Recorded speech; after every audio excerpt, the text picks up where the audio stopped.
নির্বাচনী সভা থেকে নাম না করে শুভেন্দু অধিকারীকে গদ্দার বলে কটাক্ষ করলেন তৃণমূল সুপ্রিমো।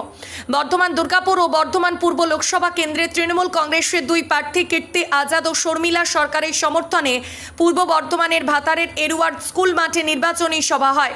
সভায় প্রধান বক্তা ছিলেন মুখ্যমন্ত্রী মমতা বন্দ্যোপাধ্যায়। মঙ্গলবার তিনি বীরভূমে সভা করে উপস্থিত হন হেলিকপ্টারে করে এডওয়ার্ডের মাঠে। শুরু থেকে কেন্দ্রীয় সরকারকে নিশানা করে তিনি বলেন, এর আগে রেশনে আধ ভাঙা চাল দিত, আমরা চাষিদের কাছ থেকে সরাসরি ধান কিনি। ইলেকশনের সময় বাইরে থেকে এসে কিছু লোক 2-1 টাকা বেশি দিয়ে কিনতে আসবে, কিন্তু আপনারা সাবধানে থাকবেন। জেলার চাষিদের উদ্দেশ্যে বলেন, দেউচা পাচামিতে বড় কয়লা খনি চালু হচ্ছে, 1 লক্ষ মানুষের কাজ হবে। 3.25 কোটি টাকা খরচ করে নিম্ন দামোদর অববাহিকায় ছোট্ট ছোট্ট গেট করা হবে। বন্যা আটকানোর জন্য এতে পূর্ব বর্ধমান ও হুগলির মানুষজন উপকৃত হবে। শক্তিগড়ের ল্যাংচা, সীতাভোগ, মিহিদানা সবাই নিয়ে যায়। শক্তিগড়ের ল্যাংচা হাব তৈরি করা হয়েছে। বর্তমানের সীতাভোগ মিহিদানা খুব ভালো। অন্ডালে ইন্টারন্যাশনাল বিমানবন্দর তৈরি হয়েছে। অন্যদিকে মমতা বন্দ্যোপাধ্যায় মোদী সরকারকে আক্রমণ করে বলেন, ওরা কি করেছে, তোমরা আমরা করেছ।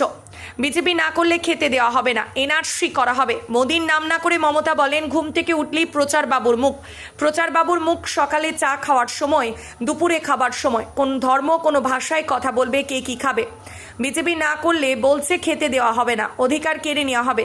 তিনি বর্ধমান দুর্গাপুর লোকসভা কেন্দ্রের বিজেপি প্রার্থী দিলীপ ঘোষের নাম না করে বলেন, যে মানুষটা বিজেপির হয়ে দাঁড়িয়েছে তার মুখের ভাষা শুনেছেন, পেটান, মারুন, জ্বালান, আর একজন বোমা মারার কথা বলেন। এভাবে বিজেপিকে নিশানা করলেন মুখ্যমন্ত্রী মমতা বন্দ্যোপাধ্যায়। ভাতার থেকে শেখ মিলনের রিপোর্ট, সোজা কথা নিউজ, পূর্ব বর্ধমান। কত লোককে চাকরি দিয়েছেন? 2 কোটি বেকারকে চাকরি দেবেন বলেছিলেন, একটা লোককে চাকরি দেননি। একটা লোককে নয়, আজকে ভারতবর্ষে বেকারের সংখ্যা সবচেয়ে বেশি। আর আমরা বাংলায় যখন চাকরি দিই, আপনারা কোর্টকে দিয়ে চাকরিগুলো খেয়ে নেন। তার কারণ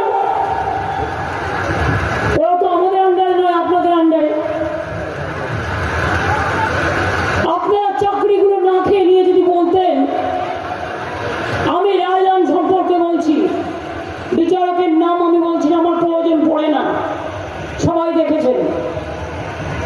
যদি বলতেন, হ্যাঁ এখানে অসুবিধা আছে, এটা তোমার ভুল হয়েছে, তুমি সংশোধন করো, আমরা করে দিতাম।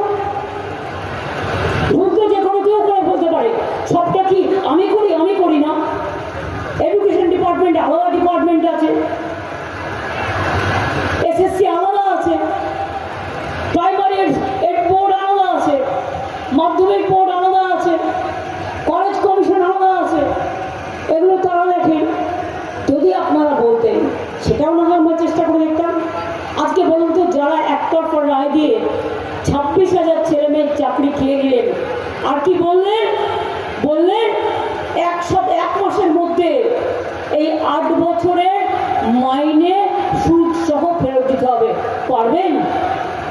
পারবেন? যারা রায়টা দিলেন, আমি নাম বলছি না, তাদের ঘরের যদি কেউ হতো, সরকারি টাকায় চলবে, সরকারি টাকায় খাবে, সরকারি টাকায় সিকিউরিটি নেবে, সরকারি টাকায় সবটাই হজম করবে, আর কি বলবে? এই এক কলমে খোঁজা যাও, সবার চাকরি চলে গেল। আপনার নিজের ছেলে মেয়ে চাকরিতে চলে গেলে আপনি ভাবতেন না?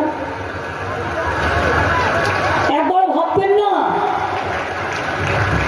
আজ যদি কোনো ছেলে মেয়ে আত্মহত্যা করে, তার দায়িত্ব আপনারা নেবেন?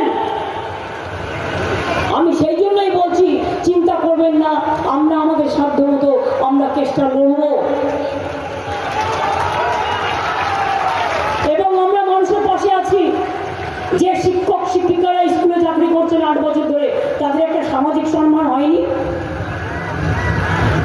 যারা স্কুলে পড়া কোথায় যাবে? স্কুলগুলোতে মাস্টার কোথা থেকে আসবে? স্কুলে বাচ্চারা গিয়ে বসে থাকবে, ওখানে বিজেপির লোকেরা গিয়ে পড়াবে না আরএসএস পড়াবে? জিজ্ঞেস করুন, বোমা ফাটিয়েছে, বোমা। বল, অনেক বোমা বানাতে শিখেছিস না? মানুষের চাকরি খেয়ে বোমা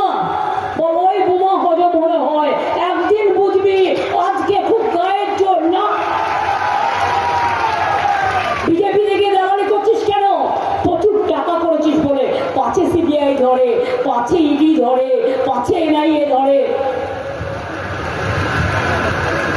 লোকগুলো ভয় পায় বলে প্রবলেম, না তো কেচে ফুটতে সব বেরিয়ে পড়তো। সেদিন পুরুলিয়ার চাকরি কে বিক্রি করে দিয়েছিল? যদি আমি নামটা বলি, নামটা আমি বলবো না, আপনারা খুঁজে নিন, আমার ইশারাই কাফি।